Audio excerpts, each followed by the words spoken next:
Everybody, it's William Padilla Brown, and today we are in my basement, and I just wanted to show you a few projects that I have going, trying to recreate natural systems as we create soil, and move forward to keep ourselves healthy, healthy soil, healthy food, all that.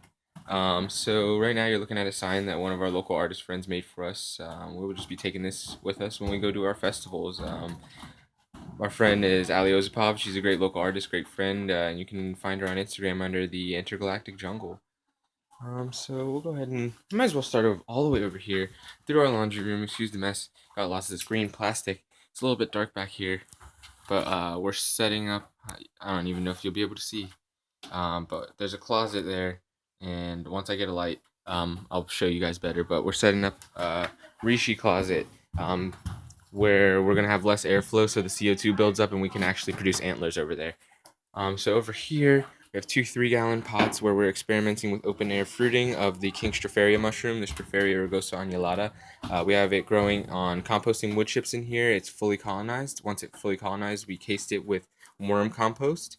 The Stropharia needs microorganisms in order to fruit, so we water it and spray it, and the water will wash down the microorganisms, and it will kill off the ones that it doesn't need, and it will actually farm or herd the ones that it does need. And then it will be able to produce its beautiful, delicious mushrooms. We put these little lettuce seedlings in here just to see if they would take. The Stropharia is known to eat seedlings, but it does well with other plants in the garden. So we're just experimenting to see what happens. We would be able to easily get these to fruit if we were to put them in the mushroom tent over there in the humid environment. But we're just trying to see if we can get it to fruit in the open air. And actually, it looks like this one right here might be eating the roots of the plant or growing up into the rock wool. You can see a little bit of mycelium there. Over here, we're looking at a propagation dome where we will be producing lettuce for the family for various salads over the winter. Hopefully, we'll be able to harvest a few salads out of here. We have 8 heads of lettuce here growing in a mixture of perlite, earthworm castings, and backguano. And we water this. We let it dry out and then water it again, and it keeps this nice humid environment that promotes the growth of these young plants. And we have this under a Sunblaze T5 array of fluorescent lights, and they're vegetating very nicely.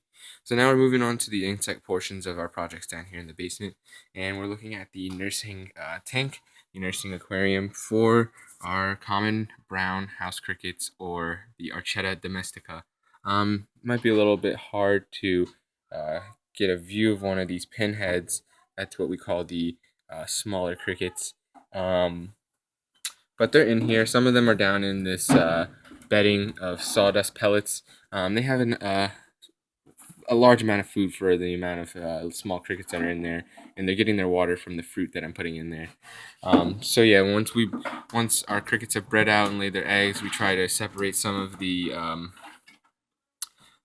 pinheads and get them in here. And the reason that we're breeding crickets, just a value-added product for sale and trade with friends that have live feeders, small mammals, and uh, reptiles. We can trade and sell those just to make a little bit of extra on the side. Um, Also, once we have a few hordes of these, or hordes or herds of these insects, mic- uh, some people refer to this as micro herding or vermiculture, working with insects to compost. Um, we can feed them lots of kitchen scraps, and they'll tear it up way faster than any of my other insects that I have going right now. And they'll convert that kitchen scraps into a high protein, high mineral. They're high in protein, fiber, and calcium. So it's a great food source. All around the world, many cultures are acclimated to consumption of insects or entomopagy. In the United States, we're just weird about eating a lot of different things, like mushrooms and insects. Um, but with the way that we're producing meat and the ecological distress that it's putting on our planet, we must look for alternate sources of protein. So this is a great source. And if you like shrimp or crab or lobster, you might like these, and they're also closely related. Most insects are actually closely related to shellfish, for shellfish are actually the insects of the ocean. So here we have our adult brown crickets. Um, One thing I've noticed as I've done my research is that this Archetta domestica it's almost a complex. There's a variety of morphs, or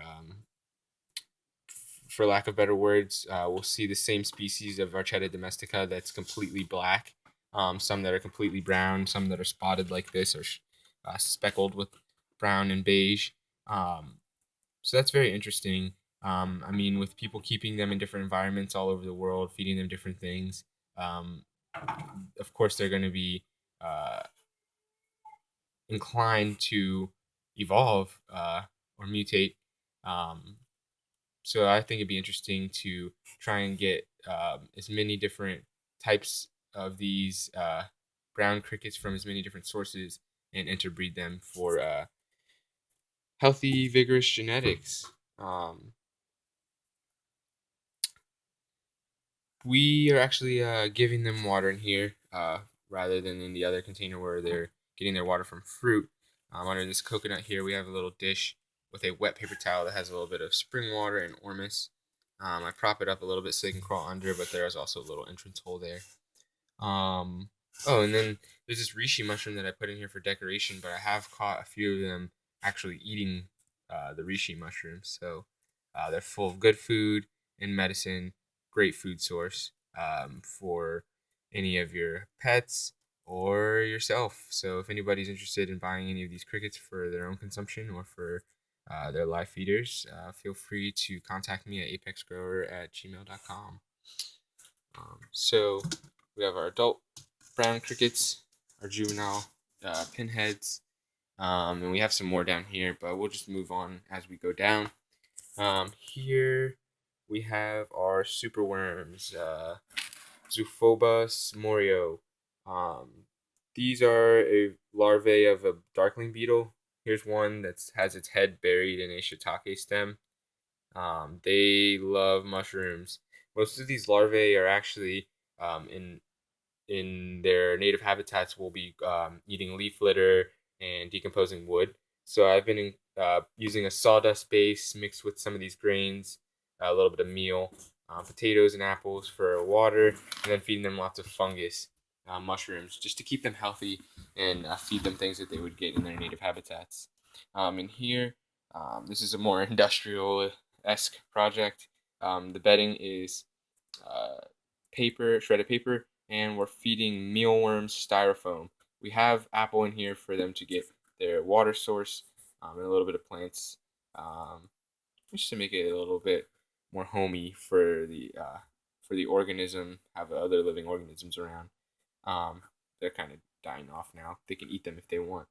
But I have noticed the mealworms eating the styrofoam on multiple occasions. So these mealworms in here are actually different than the superworms I just showed you. Same, they're also a darkling beetle, but they are, if I think I can get the Latin name correct, Trebio molitor or something like that. But here we can see some of them in there.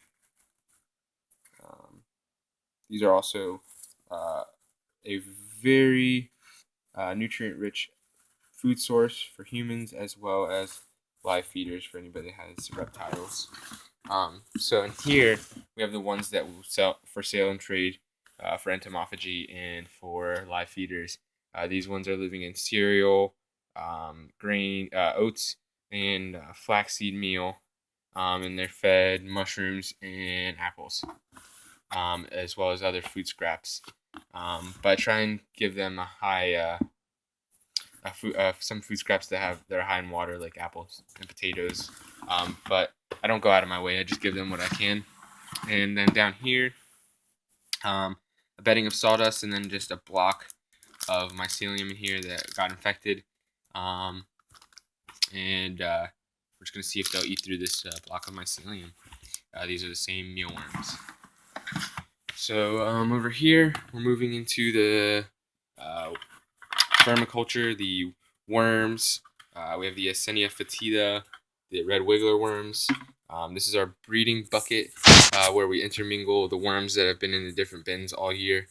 So each year we will keep worms in bins that are in different environments. So we have one worm bin in the house that is being fed kitchen scraps, and then one worm bin in the house that's being fed mushroom compost.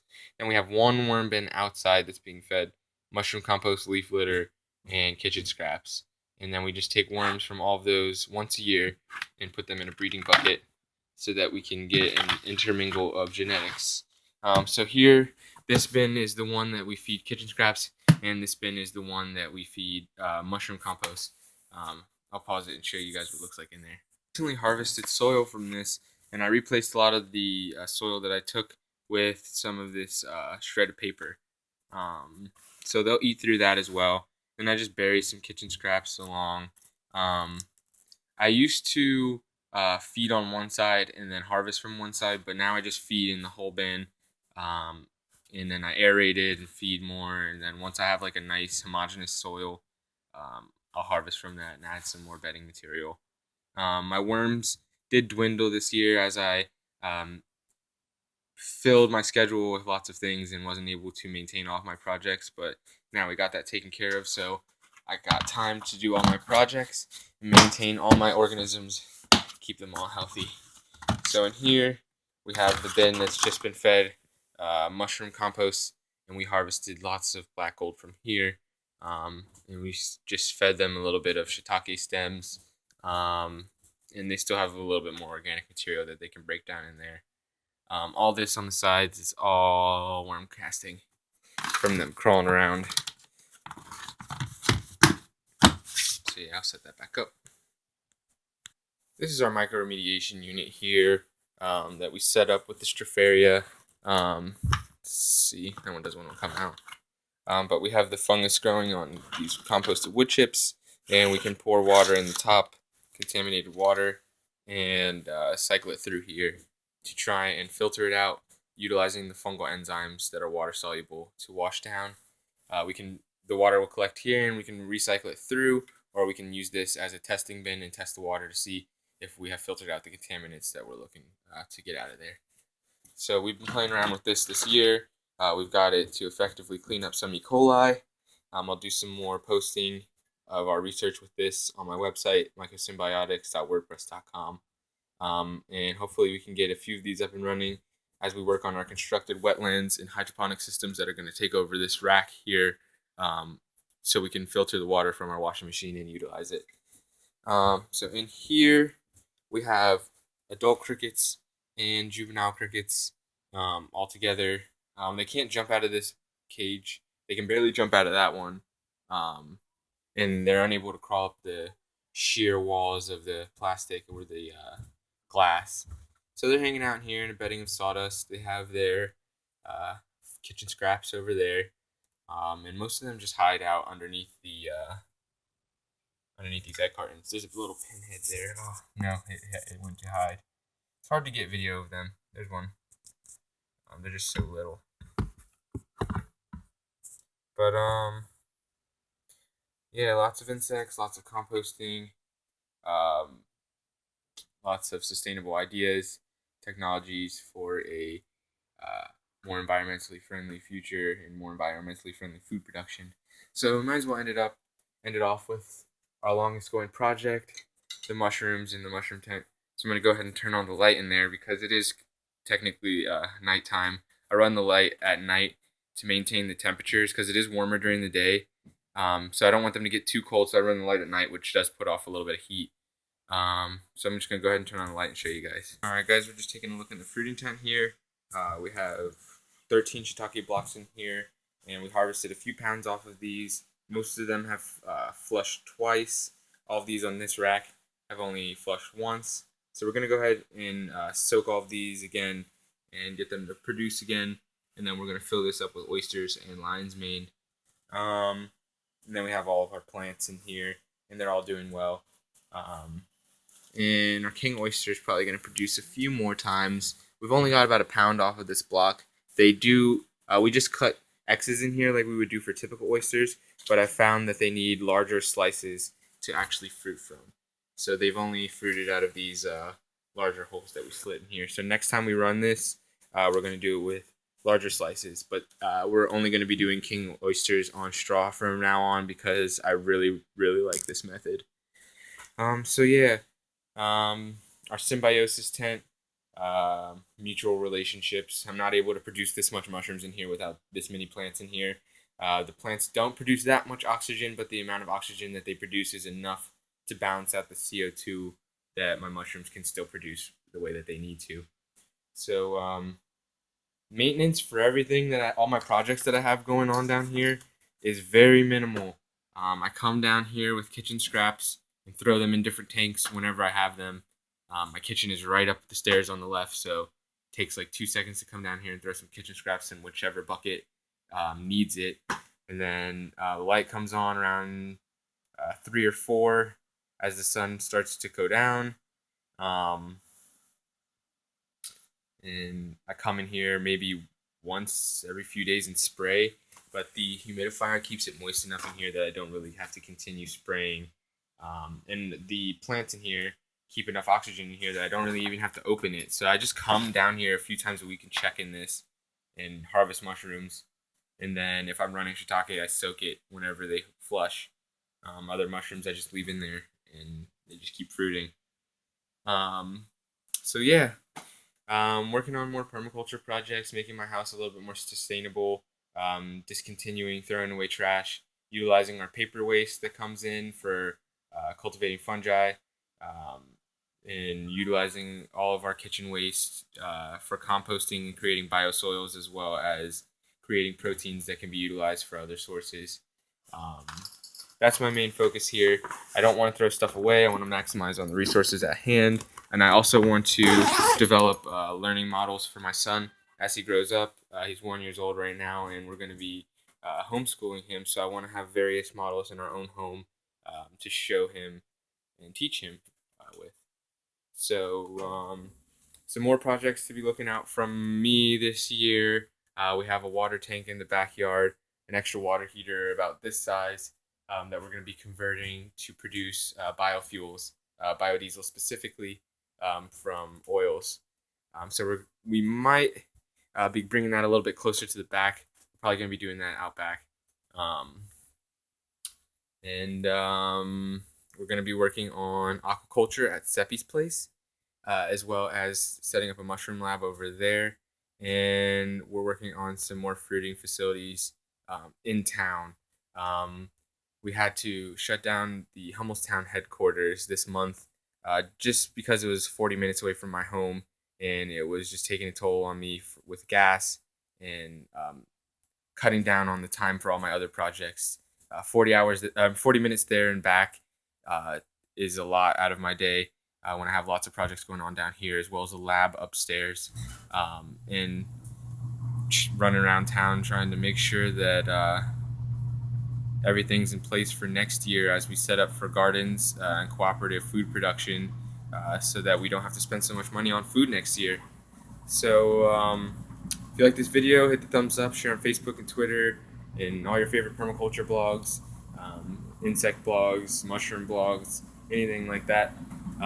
This has been William Padilla Brown, and we're working on whole systems design at our home here in New Carmel, Pennsylvania. Thanks for watching.